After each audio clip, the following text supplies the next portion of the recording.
Welcome to another edition of Morning Date, where we get to speak with all sorts of interesting people from all walks of life. Today we're talking to a man who has been quite successful with his craft brew here in Korea, even against the corporate giants. CEO of Magpie Brewing Company in Korea, Erik Moynihan. Good morning, Erik. Good morning. Thanks for having me. How are you? I'm doing pretty good. Okay, well, it's nice to have you in the studio. Thanks. Could you please introduce yourself to our listeners? Sure. My name's Erik Moynihan. I'm the CEO of Magpie Brewing Company. We started our company about 7 years ago. I've been in Korea for about 10 years. I originally came from Canada as an English teacher to Korea and just sort of evolved into this brewing company that we're doing. Did you know that you were going to stay in Korea for this long? No, not at all. Actually, I only took a 6-month leave of absence from my job when I left Canada. But I just enjoyed Korea so much, and there just seemed like there was so much opportunity and so many different things happening here. Such a change of pace for my life. Well, now that you have a business here. Sure. Now I'm stuck here forever. No, it's interesting because the business kind of evolves and grows, and even when we started it, we never really imagined that it was going to be successful or that it was going to grow into what it's become. And so, it's kind of an interesting sort of evolution. Okay, so tell us more about Magpie and what you do there. Sure. So as CEO of Magpie, my job is to kind of keep the vision, keep everybody on track and on pace for what we're doing there, and just sort of make sure all the pieces are oiled and fitting together, kind of thing. So Magpie is we're a suje맥주 a brewery. Okay. And we're based on Jeju Island, and it's we make beer. That's the long and short of it. On Jeju Island, but we can taste the beer elsewhere as well, right? Sure. So our first location that we opened up was in the Gyeongnidan neighborhood of Seoul, near Itaewon. And that's kind of the neighborhood where myself and my friends were living. And so we opened a small bar there, and we were making beer with other beer factories in Korea for 2 or 3 years before we opened our brewery. So you knew how to make beer before this all happened, or? Well, actually, no. A friend of mine, he had traveled back and forth and had friends who were homebrewing in America. And so he picked up that skill on vacation, brought it back and said, hey, he started teaching some classes about how to do it and taught us how to make it. And then, we were working together and making different beers, and one small piece kind of led to another where we have friends saying, can you make some beer for me? It's my birthday this weekend. Or we're having a party this weekend. Can you make some beer for this party? And that's when we kind of got the idea that, something's missing. And there's not really that same craft beer scene that we have in North America. And at least amongst our expat friends, people were missing that. And that was sort of the niche we tried to fill when we first started. I see. Well, you mentioned craft beer. Well, honestly, I'm not a big drinker, so I don't really drink alcohol that much. So I don't know a lot about craft beer and, just beer in general. So could you enlighten us about what craft beer is and what makes it different? Sure. Craft beer is interesting because, if you ask 10 people, you'll get 10 different definitions of what makes one beer craft versus another beer not craft. But in general, one of the definitions a lot of people look to is the American Craft Brewers Association. There's sort of 3 things, and they say it's, being small, being independent, and being traditional are sort of the 3 pillars that people look to, which, again, that can be interpreted in so many different ways of how that works. But really, as a customer, I think, craft beer really means you're getting a really unique flavor profiles and lots of different flavors and really unique experience of drinking. That's why every brewery has their kind of signature taste, right? Certainly. So how would you describe your signature taste? Well, being in Korea, we always knew that because the craft beer scene was kind of young, that we had to give people something that was a little bit of what they expect from beer, something that's very drinkable and refreshing, but still give them something unique and something that we missed from home. And so that's kind of our hallmark, has been these very drinkable beers that are very accessible for people. These days we're experimenting a little bit more and kind of pushing the envelope of what people expect beer to be. We do a couple sour beers that have these really strong, tangy flavors. That's not what most people expect when they sit down to drink a pint. Oh, I can imagine myself taking a sip and going like, what? What is this? The first reaction for most people is that something's wrong with this beer. And they say, no, it's supposed to be that way. That's the way it is I see.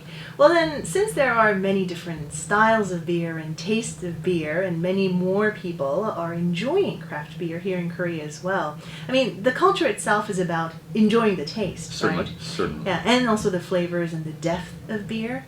Just like wine in a way. Really, we try to push that narrative quite a bit, actually, that beer has evolved into something where it's not just, fizzy water that you use to wash food down, that there's actually like a pairing component to it, and that there's definitely like a lot of nuance in how the beer's made and beers between different companies and how you compare that with food. I see. So is there a name for people who taste beer and try to, that what you call sommeliers for wine? Sure. They have, there's a few different designations that you can use, but the one that's been getting the most traction is called a cicerone. And a cicerone is basically a test that you can use the title to be called a beer tasting expert. Okay, so are you a cicerone? I personally am not. We have a few in our company that we work with that are more expert level on those kind of things than I am. I'd like to get it. Someday I will, but scheduling and, there's always so many priorities. Yeah, you got to put in a lot of time and effort into it. It's really quite a difficult test, actually. A lot of people fail it the first time that they try to take it because it's they really push you to really know the beer styles and know them both from the academic side, but also from a tasting side. I don't think I'll pass if I take it. I wouldn't know. So you mentioned a pairing as well, right? Like how you pair certain types of wine with fish or meat. Yeah, definitely. So how would you pair that sour wine with what? Well, I mean, it can be used in a couple different ways. They say with beer pairings, it's either you go very similar flavors, so you might pair something sour with a fermented, tangy kind of a dish, or you go with some contrast. And so the refreshing sour flavor can go well with heavier dishes where it kind of does act as that grease cutting or flavor cutting kind of profile. Okay, so how many flavors or types of beer do you have? I or would do say you go each so season, is it different? We have what we call our sort of core lineup, 4 beers that we have available all year round. And then we do a seasonal beer where it's very specific to the season. And then we do some rotating beers. In a year, we'll make in excess of 20 or 30 different types of beer in a year. 20 or 30? Honestly, for me, because I'm a novice, beer is just beer. Sure. Right? Yeah. So I can't imagine 20, 30 different types, but I gotta go and try. You should come in. I mean, like we're saying, it's not necessarily about, overconsumption. It's not about drinking to get drunk. It's drinking for flavors and really coming in and just having small sample glasses of a lot of different things. It's quite eye-opening. So how do you do it? Do you smell the beer Sure, first, like yeah, wine, and then take a sip? Yeah, definitely. Yeah, there's a lot of aroma characteristics that go into it. It's funny because a lot of people that don't sort of know the craft beer scene, they'll say, no foam on my beer. But the foam is actually really important. That brings out a lot of the aroma characteristics of the beer. And that's the best part of beer for me. Okay.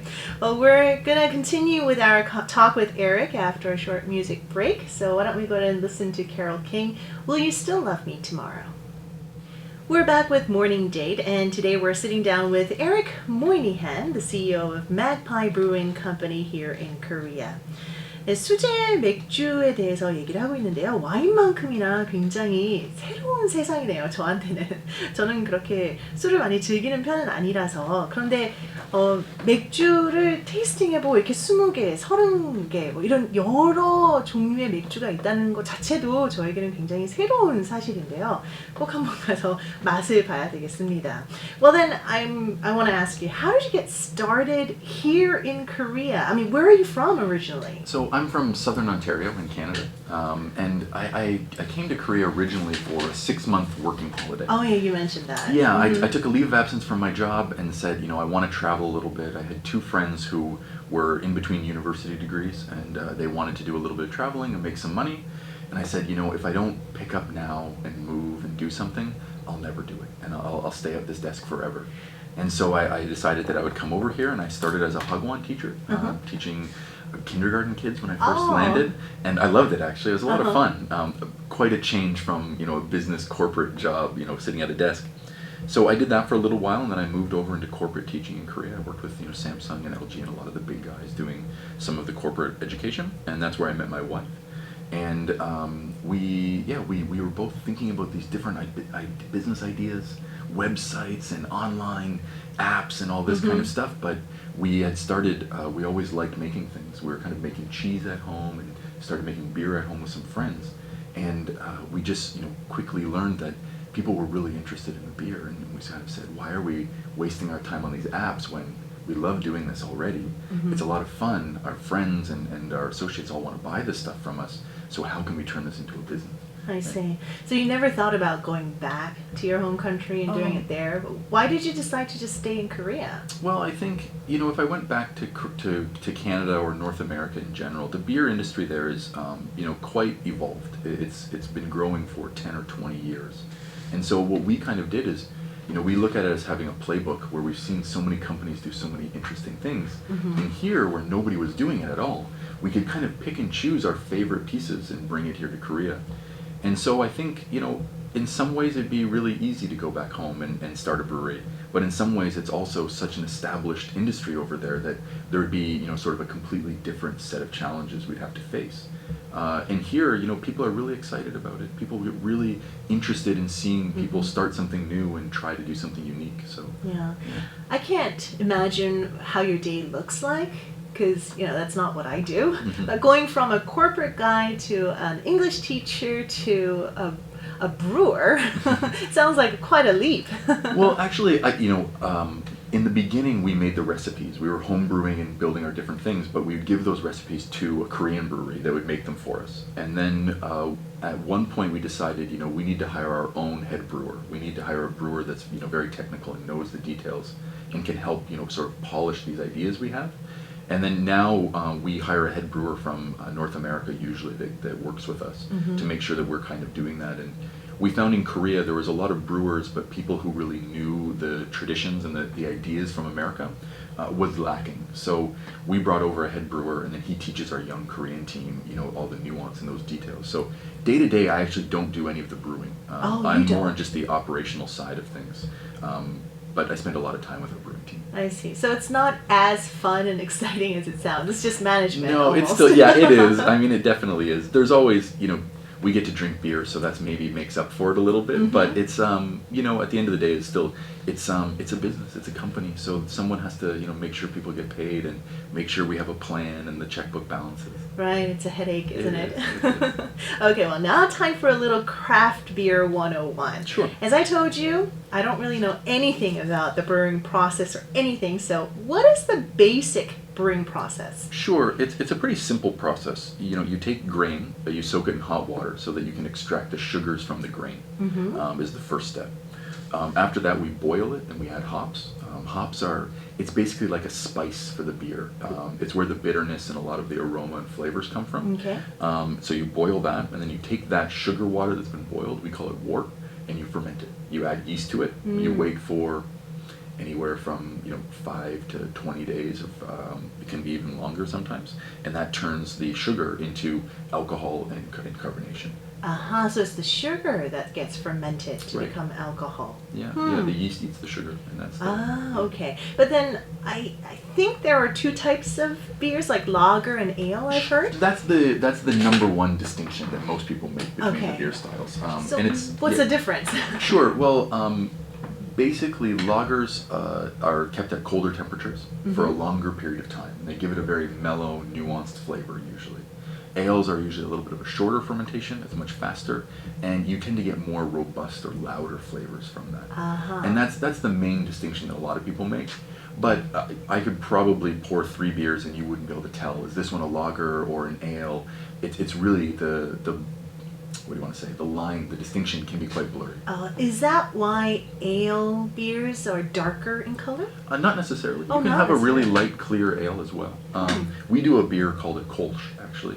It's a German style beer, and it's a hybrid. It's actually a lager and an ale kind of together that they make with it, and it's the lightest, most refreshing beer we make. I see. And then there are also other names to describe beer, like IPA, stout, wheat. Sure. Belgian. Yeah. Those all are usually geographical or traditional, like recipe distinctions. So one of our most famous beers is called a pale ale. Magpie Pale Ale, that's what we call it, keep it simple. Mm-hmm. And then we have also an IPA. And an IPA is kind of like the older brother of a pale ale, a little bit stronger alcohol, stronger flavors and things like that. So all of those naming distinctions are usually just recipe style that sort of gives you an idea of what you can expect from that kind of a beer. I see. What's your favorite? I get paid to drink everything. So you kind of go through different traditions. These days, I really like Belgian farmhouse beers, they call them. It comes from a farmer tradition where they make beer for their workers. Mm-hmm. And it's called the Saison, is the style. I really like it. Also, the sour beers these days are one of my favorites. Oh. And really unique, very like old traditional style beers. Okay, so sour. Does it taste like kind of lemonade? Kind of, a little bit. Yeah, you'd think maybe that someone mixed a lemonade with your beer is one of the ideas. Or it can be kind of a little bit like winey, like it tastes like a sharp wine. Okay. Or some people compare it to sort of like the vinegar drinks, like the health vinegar drinks that people have. So it's kind of somewhere in there, a little bit mixed in. I see. Well, I gotta try to know. Yeah, sure. We do one actually, we mix it with a lot of fruit. And so we do like a blueberry yuja sour beer. And the flavors all come together really nice. Wow, that sounds like just a regular, I don't know, smoothie. Yeah, almost. Yeah, I like that title. Sure. Okay. 네, 뭐 에어 맥주, 라거 맥주 다 이렇게 차이가 조금씩 있는데 뭐 결국 거의 비슷하긴 하네요. 그렇죠? 어떻게 만드느냐에 따라서 조금씩 이름도 다르고 지역에 따라서 이름도 다르지만 저는 개인적으로 sour beer 한번 마셔보고 싶습니다. Okay, we'll be back with more in a moment, so let's take a song break. Here is 10 Sharp with You. We're back with Morning Date, and our guest is the CEO of Magpie Brewing Company, Erik Moynihan. Erik, Korea has our own culture of beer, right? Like Certainly. chimek. Yeah. What do you think about that with your beers, chicken and beer? I mean, we do it in Jeju. We make fried chicken in Jeju. Oh, you do? Yeah. We opened a new bar called Bluebird, and it actually has 40 taps of all domestic craft beer. So all different breweries from all over the country. And we try to pair it with like classic beer drinking food. So we do pizza, fried chicken, and sausage. Mm-hmm. And kind of suje sausage and suje chicken too. It's like very handmade, very unique. But I think, there's a time and place for everything. And there's a reason people love beer and chicken. It goes so well together. It does. And so, yeah, I think, sometimes people have an idea that, this is, bad culture. Or this is, Korean domestic beer is not very good. And, we always reply and say, there's a time and place for everything. A baseball game and a cast is perfect, sometimes. Mm-hmm. But, sometimes if you want to have something a little more elevated or a little more unique or specialized, then, that's where we come in. Yeah, as I told you before, I haven't drank for most of my life, but I started, taking a sip or two nowadays, and it's pretty fun actually, trying different flavors and tasting. So everything done in moderation, yeah, I think it's great. So you said chimek is one of your items on the menu. Mm-hmm. How has the response been to your craft beer here in Korea? I'm sure the foreign expat community loves it. Right. But what about the Korean population? When we first started, we were probably 70% expat business. That's who was coming to our bar. Mm-hmm. But within the first year of opening, that number flipped, and we were 70% Korean customers coming through. Wow. The challenge is always expectations. People see beer and they expect beer to taste like something that they know, or they expect the chicken to be of a certain style that they know. True. And we're not trying to subvert that expectation, mm-hmm. but just by nature of trying to be progressive or try new different things, it's not what people expect. And so I think now we have a reputation where people come in with lowered expectations or different expectations, saying, I'm going to have a unique experience. This beer isn't mm-hmm. what I know beer to taste like. But the more we try to branch out and do different events where we have people who don't know anything about us, we still get people saying, this should taste different. This is not what it's supposed to be. This beer is way too bitter or way too much flavor. Mm-hmm. And so you have to kind of let them warm up to it. Then do you have brewery tours as well? Yeah, we do brewery tours every weekend down in Jeju. Basically starting from noon until 5 or 6 p.m. We run tours every hour or so on the weekends. And it's pretty interesting. I think people really get to see behind the curtain of what mm-hmm. goes on making the beer. Yeah, it'll be very interesting to see. And then maybe, you know, you can also learn a little bit and then go home and try brewing your own beer as well. Yeah, definitely. I mean, that's how you can get started, definitely. Yeah. Seeing the process. I think it's kind of, coming on the brewery tour can be intimidating to learn making beer at home, but it's actually a super simple process. And, Really? yeah, anybody can make it. Yeah, because a lot of people in Korea, they make their own makgeolli as well. But I mean, it's a tenuous process, right? Well, it's one of those things, anybody can make beer makgeolli at home, but making good beer makgeolli at home, it can be challenging. So there's a lot of steps that go into it, and it's mostly, the hard part is cleaning, keeping everything clean and keeping everything sanitized.